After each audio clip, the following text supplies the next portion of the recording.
ఉగ్రవాదానికి మేము వ్యతిరేకం. భారత్ ఎన్నో ఏళ్లుగా ఇబ్బంది పడుతోంది. ఉగ్రవాదంపై పోరుకు ఇజ్రాయెల్కు మద్దతు ఇస్తాం. హమాస్ దాడులు చేసి పౌరులను చంపడం దారుణం. శాంతి స్థాపన అనేది సులువైనది కాదు. మేము ఎప్పుడూ చర్చలు, శాంతినే కోరుకుంటాం. ఇజ్రాయెల్ పార్లమెంట్లో ప్రధాన మోదీ ప్రసంగం.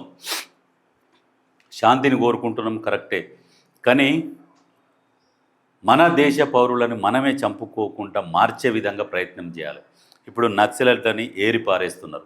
నక్సలైట్లతోనూ కూడా చర్చలు జరిపి వాళ్ళని జనజీవన స్రవంతిలోకి కలుపుకొని వాళ్లకు పునరావాస కేంద్రాలు లేకుంటే వాళ్ళకు ఉద్యోగరీత్యా ఏమైనా ఉద్యోగ అవకాశాలు కల్పించి వాళ్ళని మంచిగా బతికేటట్టు చూడాలి.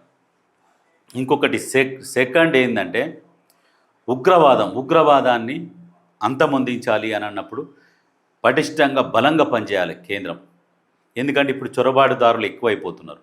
మరి బీజేపీ నాయకులే చాలామంది అంటారు ఇక్కడ బంగ్లాదేశ్ నుంచి చొరబాటుదారులు ఎక్కువయ్యారు, చైనా జరుపుకుంటూ వస్తున్నది, పాకిస్తాన్ నుంచి వస్తున్నారు అని చెప్తున్నారు. మరి వస్తున్నప్పుడు అధికారంలో బీజేపీ ఉన్నప్పుడు ఎందుకు దాన్ని నిలువరించలేకపోతున్నది? నక్సలైట్లనేమో మార్చి వరకు మొత్తం నక్సల్స్ రహిత భారతదేశంగా చేస్తామని ఓ కంకణం కట్టుకున్నారు కదా.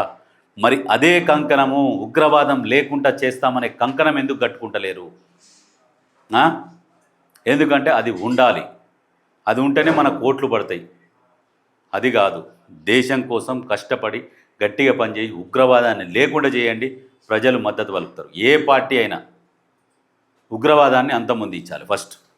దాన్ని అంతమొందిస్తే ఏ దేశమైనా అభివృద్ధి చెందుతుంది. పెట్టుబడిదారులు కూడా ఈజీగా వస్తారా, రేపు ఫలానా దేశం సురక్షితం, మనం ఎంతైనా పెట్టుబడులు పెట్టుకోవచ్చు అనే ఆలోచన కలుగుతుంది. చొరబాటుదారులు వస్తూనే ఉన్నారు, కోట్ల మంది ఉన్నారు ఇప్పుడు బంగ్లాదేశీలు. మరి వాళ్ళందరినీ పంపించాలి కదా. మనకే ఇక్కడ ఇబ్బందులు అవుతున్నాయి, ఉద్యోగాలు లేక, తిండి చక్కగా లేక. మనది ఏమన్నా అత్యధిక సంపన్న దేశం అయితే కాదు కదా, పేద దేశమే మనది. ఇటువంటి ఇబ్బందులు అవుతున్నప్పుడు మరి ఎందుకు వాళ్ళని పెట్టుకొని కూర్చుంటున్నారు? మరి వాళ్ళని పంపించే బాధ్యత కేంద్రాన్ని కదా, కేంద్రం బాధ్యత తీసుకొని పంపించాలి. దేశం కోసం, ధర్మం కోసం మనం కష్టపడాలి, పనిచేయాలంటారు.